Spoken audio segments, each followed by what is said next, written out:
नमस्कार। SBT news में आपका स्वागत है। पेश है 12 मार्च मंगलवार सुबह 11:15 बजे राजस्थान की बड़ी खबरें। राजस्थान पुलिस ने साइबर ठगों द्वारा अपनाए जा रहे नए साइबर धोखाधड़ी के हथकंडे से बचाव के लिए आमजन को फर्जी डिजिटल नोटिस, फर्जी ईमेल और खुद को सरकारी विभागों या एजेंसियों का प्रतिनिधि बताकर पैसे जमा कराने की धमकी जैसे मामलों में सतर्कता बरतने की सलाह दी है। महानिदेशक police cyber crime doctor Ravi Prakash Meharana ने बताया कि प्रदेश में साइबर ठगी के मामलों के बारे में नागरिकों को जागरूक करने के उद्देश्य से विभिन्न जागरूकता अभियान जिला पुलिस अधीक्षक, साइबर थानों, राजस्थान पुलिस के सोशल मीडिया हैंडल के जरिए चलाए जा रहे हैं। इनमें लोगों को ठगी के नए तौर तरीकों के बारे में आगाह करते हुए शिक्षित किया जा रहा है। केंद्र सरकार ने एक महत्वपूर्ण फैसला लेते हुए नागरिकता संशोधन अधिनियम 2019 को देश भर में लागू करने की सोमवार को घोषणा कर दी। केंद्रीय गृह मंत्री ने यहां एक्स पर एक पोस्ट में इस आशय की जानकारी दी। इसमें लिखा गया कि गृह मंत्रालय आज नागरिकता संशोधन अधिनियम 2019 के तहत नियमों को अधिसूचित करेगा। नागरिकता संशोधन नियम 2024 कहे जाने वाले ये नियम CAA 2019 के तहत पात्र व्यक्तियों को भारतीय नागरिकता प्रदान करने के लिए आवेदन करने में सक्षम बनाएंगे। इस अधिनियम के अनुसार 3 देशों पाकिस्तान, बांग्लादेश एवं अफगानिस्तान से आने वाले हिंदू, सिख, जैन, पारसी, बौद्ध एवं ईसाई 6 धर्मों को मानने वाले ऐसे प्रवासियों को अवैध नहीं माना जाएगा जो वैध दस्तावेजों के साथ नहीं आए हैं। उन्हें भारत की नागरिकता का पात्र माना जाएगा और इसी उद्देश्य से भारत के विदेशी नागरिकों के पंजीकरण के प्रावधानों में कुछ बदलाव किए गए हैं। ऐसे लोगों के साथ अवैध प्रवासियों जैसा व्यवहार नहीं किया जाएगा।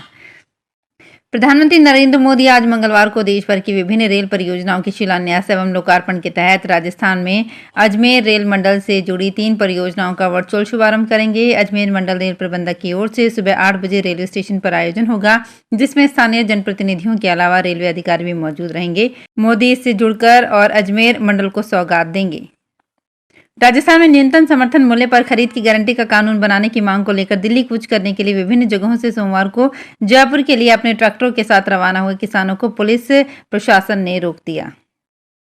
मध्य प्रदेश हाईकोर्ट की इंदौर बेंच ने ज्ञानवापी की तर्ज पर धार की भोजशाला का सर्वे कराने के आदेश दिए हैं।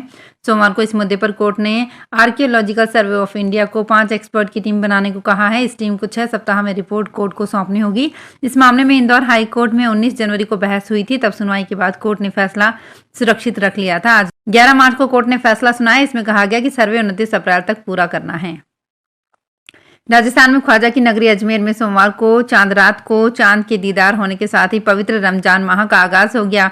दरगाह शरीफ में चांद की शहादत के समाचारों के बाद पहली तरावी हुई। अजमेर में अब मंगलवार सुबह से पहला रोजा मुस्लिम समुदाय रखेगा। सुबह 5:22 पर सहरी का रोजा रखा गया और शाम 6:42 पर इफ्तार के साथ रोजा खोला जाएगा। सुप्रीम कोर्ट ने सोमवार को महाराष्ट्र सरकार की उस अर्जी को खारिज कर दिया जिसमें माओवादी से संबंध मामले में DU के पूर्व प्रोफेसर GN साईं बाबा को बरी करने से रोक लगाने की मांग की गई थी। सुप्रीम कोर्ट ने कहा कि साईं बाबा को बरी करने का बॉम्बे हाई कोर्ट का आदेश पहली नजर में एकदम सही है।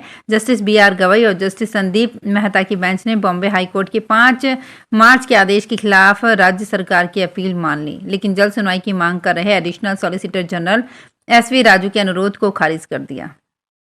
प्रधानमंत्री नरेंद्र मोदी ने सोमवार को गुरुग्राम में आयोजित कार्यक्रम में अमृतसर जामनगर इकोनॉमिक कॉरिडोर के 1799 करोड़ की लागत के 2 पैकेजेस का उद्घाटन किया। उप मुख्यमंत्री दिया कुमारी एवं अन्य अधिकारी वीडियो कॉन्फ्रेंस के माध्यम से इस कार्यक्रम में शामिल हुए। इस उपलक्ष्य में RIC में आयोजित कार्यक्रम को संबोधित करते हुए उप मुख्यमंत्री दिया कुमारी ने कहा कि अमृतसर जामनगर इकोनॉमिक कॉरिडोर के विकास से संपूर्ण प्रदेश और विशेषकर राज्य के सीमावर्ती जिलों के आर्थिक विकास के नए अवसर खुलेंगे।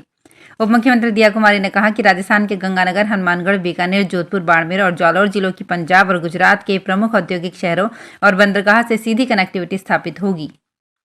विश्व के सबसे बेहतर एयरपोर्ट्स को लेकर किए जाने वाले सर्वेक्षण के परिणाम आ गए हैं। जयपुर एयरपोर्ट इस सर्वेक्षण में लगातार 7वें साल पिछड़ा है। इस बार के सर्वेक्षण में अलग अलग यात्री भार की श्रेणियों में देश के 4 एयरपोर्ट अवार्ड जीतने में सफल रहे हैं। वर्ष 2015 और 2016 में लगातार 2 साल तक विश्व का नंबर 1 एयरपोर्ट रहने वाले जयपुर एयरपोर्ट की रैंक इस बार भी पिछड़ी रही। जयपुर अंतर्राष्ट्रीय एयरपोर्ट पर पिछले 7 साल में यात्रियों और फ्लाइट्स की संख्या में तो वृद्धि हुई, लेकिन उस अनुपात में एयरपोर्ट पर यात्री सुविधाओं में बढ़ोतरी नहीं हो रही है। राजस्थान लोक सेवा आयोग द्वारा असिस्टेंट प्रोफेसर, लाइब्रेरियन और PTI परीक्षा 2023 के हिंदी विषय की परीक्षा का आयोजन 17 मार्च को होगा। ये परीक्षा अजमेर और जयपुर जिला मुख्यालय पर आयोजित की जाएगी। अभ्यर्थियों की परीक्षा जिले की RPSC की वेबसाइट से प्राप्त की जा सकती है। एडमिट कार्ड एग्जाम से 3 दिन पहले अपलोड होगा।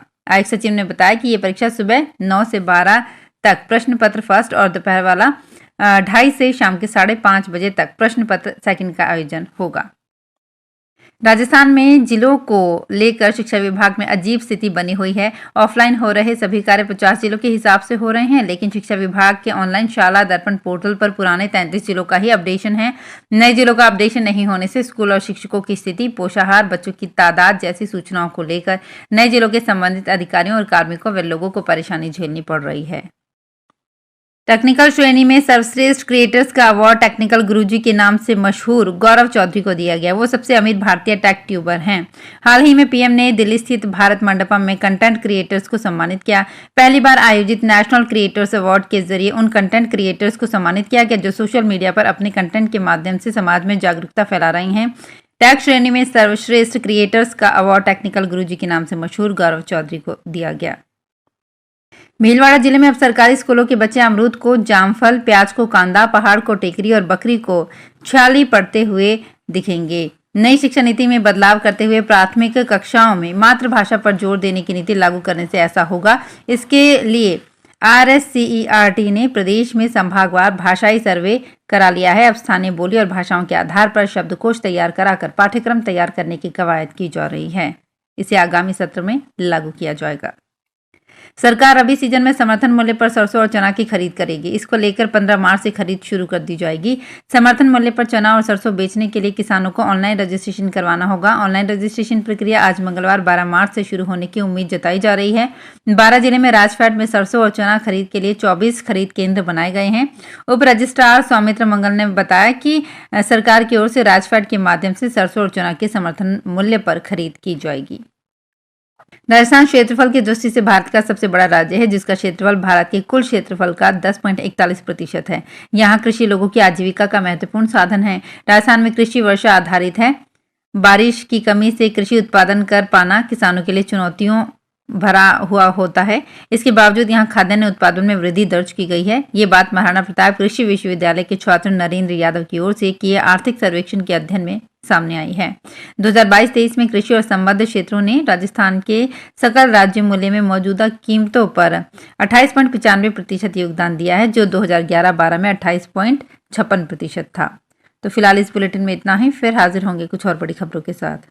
अगर आप भी अपने आसपास की छोटी बड़ी और महत्वपूर्ण खबरों से अपडेट रहना चाहते हैं तो सब्सक्राइब कीजिए हमारे चैनल SPT न्यूज को और प्रेस कीजिए बेल आइकन पर।